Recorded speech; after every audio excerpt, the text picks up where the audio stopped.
Fala pessoal, tudo bem? Seja bem-vindo a mais um vídeo respondendo perguntas que vocês nos enviam aqui nos comentários. Então, se tem alguma dúvida, alguma pergunta, já coloca aqui no comentário que a gente seleciona, faz vídeo falando sobre as perguntas que vocês nos enviam. Então, eu acho bem legal esse tipo de vídeo porque tira vai ajudar vocês aí com curiosidades, com dúvidas que vocês têm e que muitas vezes eu até nem percebo a importância delas. Então, eu gosto muito que vocês me enviem aqui nos comentários perguntas porque isso me ajuda a entender melhor o que eu preciso explicar para vocês, tá bom? Lembrando para vocês que tem o nosso site mudarfaz.com, que lá tem muita informação interessante para vocês.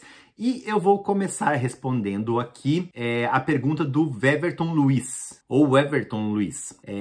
Existe a figura do enfermeiro que atende em domicílio, eventualmente, como um fisioterapeuta? Então, se eu entendi bem a sua pergunta, você está querendo saber se tem um enfermeiro que faz visitas, né? Que vai até a casa dos pacientes. E sim, existe não só um, existe várias, tá? Várias profissões, não, como é que eu diria isso? Várias especialidades que fazem isso, tá? Tem o home care, que ele vai... Vamos dizer assim, com o paciente. Primeiro ele vai estar no hospital, daí depois, às vezes, ele vai por uma reabilitação e tal. Quando ele tá apto para ir para casa, às vezes ele ainda precisa de alguns cuidados. E daí vai ter um enfermeiro que faz isso, tá? Então, às vezes, o enfermeiro tem que ir lá trocar alguma coisa existe o enfermeiro que faz isso. Existe também o enfermeiro de feridas. Então, o enfermeiro de feridas também visita as casas, tá? E que eu me lembro agora também, existe o hospice, tá? Hospice é quem cuida de pessoas que estão com doenças terminais. Então, também existe essa função que também se visita em casa, né? O hospice também vai visitar as pessoas de casa em casa. E agora que eu lembro dessas três, mas existem muitas outras. Com certeza você vai encontrar várias outras, porque isso é algo bem comum, tem bastante, tá? Então pode ficar tranquilo que se você gosta disso, você vai encontrar aí também, não para começar, tá? Se você já tá aqui, beleza, você vai achar, mas para vir para cá para os Estados Unidos, normalmente é um hospital ou uma clínica que vai te pegar, né? Vai te aceitar como para ser seu sponsor. Então, normalmente quem te contrata são hospitais ou clínicas de reabilitação, tá? Mas depois que você já estiver aqui, você pode buscar sim um emprego nessa área que existe e você vai achar, tá bom? Somos mais Expedita. Mandou, tenho 57 anos, estou estudando enfermagem. Você viu enfermeiros mais velhos trabalhando nos Estados Unidos? Então, Expedita, existe sim bastante enfermeiros mais velhos. Eu gravei um vídeo outro dia falando sobre isso, que não tem esse limite de idade aqui, até porque você não informa a sua idade nem no seu CV, né, no seu currículo, nem no começo do processo. Você vai informar a sua idade só quando você já está praticamente sendo contratado, tá? Então, existem muitos enfermeiros assim. Aqui, a idade de aposentadoria é a partir de 67 anos, não é obrigatório, mas a partir de 67 que você poderia se aposentar. Então, existe um bom tempo, o que eles vão levar mais em conta se você tem disposição para trabalhar, né? Você tem ainda aquela disposição para trabalhar, você tem ainda condições de trabalhar. Essa é a principal questão para eles, tá bom? E não tem limite de idade aqui nos Estados Unidos, tá? Não tem limite de idade para imigração, ok? A pergunta da Thalita Faria. Qual é a diferença do EB2 e do EB3 para enfermeiros? Qual dá o Green Card? Então lá, primeiro, os dois são vistos de Green Card.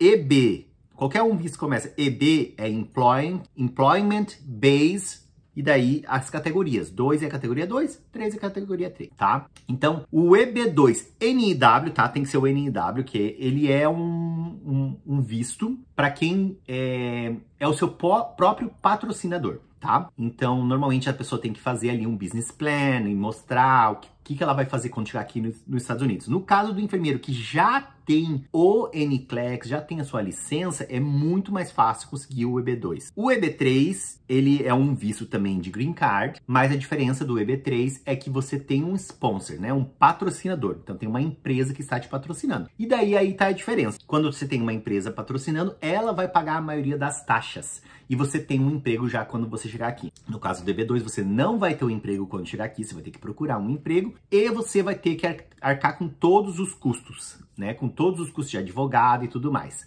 Que isso é um valor bastante alto. Então, essa é a principal diferença dos dois vistos. E normalmente as pessoas vêm pela B3 pela questão de não ter que pagar todas as taxas, boa parte das taxas serem pagas pelo próprio patrocinador, né? Pela própria empresa que tá te contratando, tá bom? Se ficar qualquer dúvida, coloca aqui embaixo que eu respondo pra você, tá bom? Douglas e Vivi, eu acho que é. Estou no primeiro ano de faculdade. Vou ter mercado de trabalho quando me formar nos Estados Unidos? Aliás, nos Estados Unidos quando me formar? Então, olha só. Vai ter, tá? Não precisa se preocupar, não vai mudar, não está diminuindo a demanda, a procura por enfermeiros aqui nos Estados Unidos. Ela só está aumentando. Cada vez tem mais programas tentando fazer com que mais pessoas estudem enfermagem, com mais pessoas venham de outros países para cá. Então, não precisa se preocupar. Nos próximos anos, não existe a possibilidade de diminuir a procura por enfermeiro. Então, pode terminar a faculdade. Durante a faculdade, já vai fazendo o teu inglês, tá? Você tá no comecinho da faculdade, excelente para fazer isso. Vai fazendo o seu inglês. Já pega umas questões de NCLEX, tem muito material interessante na própria internet que você pode utilizar para estudar. Então, já pega ali questões de NCLEX para você vendo, relacionando com o que você já está estudando, e isso vai te ajudar bastante para passar no NCLEX e também você já vai ter o inglês suficiente quando chegar a hora de fazer a sua validação e o processo de imigração, tá? Então, já vai se programando durante a faculdade para isso, tá bom? Questão da Elza Marques. Dicas para quem pretende ir para a Inglaterra. Pode indicar cursos de inglês na área de saúde? Dicas para quem pretende ir eu acho que ela fez essa pergunta no vídeo que eu falei sobre as dicas que os esposos ou esposas, né, de enfermeiro, né, no caso, os cônjuges de enfermeiro, devem fazer cursos, fazer curso de qualquer coisa que seja de serviço, sei lá, depende da habilidade da pessoa, quer aprender a cortar cabelo, quer aprender a fazer unha, sei lá, ser garçom, qualquer coisa que seja na questão de serviço, vale a pena você fazer no Brasil, porque é muito caro fora do Brasil esse tipo de curso, e aqui o serviço é muito valorizado, tá? A mecânica, por exemplo, se o marido gosta de mecânica, vai fazer curso que vale muito a pena, tá bom? Questão de curso de inglês para a área da saúde, eu não sei te informar um específico, eu aconselho assim, sempre a fazer inglês, se possível, com um professor particular. Acho que é o melhor método para aprender. E você buscar também todas as formas de utilizar o inglês no seu dia a dia. Então, colocar o seu celular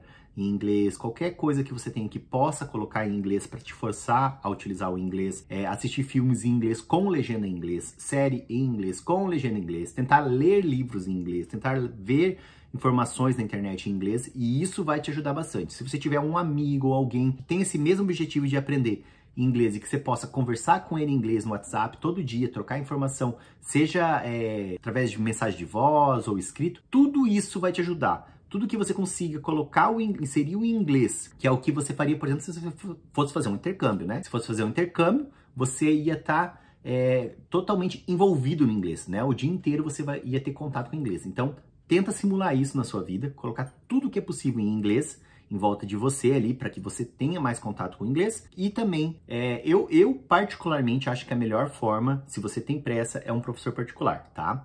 Ou essas plataformas que existem hoje em dia, tá bom? Duolingo, usa tudo que possa te ajudar também, tá bom? Esther Pedrosa. Na Flórida, existe o Social Security Number para o processo? Então, olha só, no caso da licença da Flórida, eles vão precisar do seu número só para emitir no final lá a licença. Então, quando você chegar aqui para ter definitivamente a tua licença, né? Você vai ter que informar o número para eles e daí a licença fica completamente ativa, tá? Vários estados são assim. Então, tudo normal. O que não pode é ser um estado que exige o teu social para você fazer o NCLEX, antes de você fazer o NCLEX. Nesse caso, a Flórida vai dar autorização para você fazer o NCLEX e depois você vai informar o teu social. Então tá perfeito, Flórida não tem problema. O estado que eu acho mais fácil ainda é Montana, mas se o seu foco é a Flórida, não tem problema de você ainda não ter o social, vai dar tudo certo também, tá bom? A Elaine Loyola mandou: tenho 19 anos de experiência em saúde da família e imunização, mas sem hospital. Posso conseguir trabalho nos Estados Unidos? Então, olha só, Elaine, minha esposa trabalhava em posto, né, em unidade de saúde, com saúde da família no Brasil. E nós estamos aqui. Então, já vou te dizer que é possível. Eu conheço enfermeiros que vieram para cá e a primeira experiência deles foi aqui. Nunca trabalharam no Brasil. Então, também isso reforça que é possível. O que eu, se fosse você, faria? Faria um currículo em que a sua experiência que você tem em saúde da família e imunização, ela fosse de uma forma demonstrada, né, o que você faz no seu dia a dia e que é mais compatível com o que é feito aqui. Então você vai alinhar o seu conhecimento, o que você faz no dia a dia com o que é feito aqui, tá? Porque como enfermeira aí, você tem coisas que são parecidas, o cuidado com o paciente, eu não sei, a gente tem que pegar o caso específico, dar uma olhadinha e fazer isso, tá? A gente tem um guia que eu vou deixar o link aqui embaixo, que é um guia para montar o currículo e para se preparar para a entrevista. E ali tem vários exemplos utilizando exemplos reais que existem do Brasil. Um exemplo seria o enfermeiro de unidade de saúde, tem lá. Então, se eu não me engano, tem de imunização também. Então, o que você deve utilizar para colocar tanto na sua experiência profissional quanto também no seu sumário ali, né, em cima que você coloca falando sobre você, né? Então, tá tudo muito explicadinho ali, tem exemplo de como fazer o currículo, e isso vai te ajudar bastante, porque você vai colocar de uma forma que o empregador daqui, ele consiga entender o seu conhecimento alinhado com o que se faz, né, com as práticas aqui dos Estados Unidos, tá? E daí assim você vai conseguir contar esses seus 19 anos de experiência para ter um melhor salário, para já conseguir fazer um melhor contrato, tá, inicial, e não chegar aqui como se você tivesse no primeiro emprego, tá? Então você consegue sim, colocando da forma certa essa experiência para contar, para você ter um melhor contrato, tá? Lembrando que de qualquer forma você conseguiria, tá? Ia conseguir o trabalho de qualquer forma, mas se você conseguir alinhar bem essa sua experiência, você ainda vai conseguir um contrato melhor, tá bom? Galera, obrigado por ter assistido esse vídeo. Se gostou, já deixa o like, se inscreve no canal e até o próximo vídeo.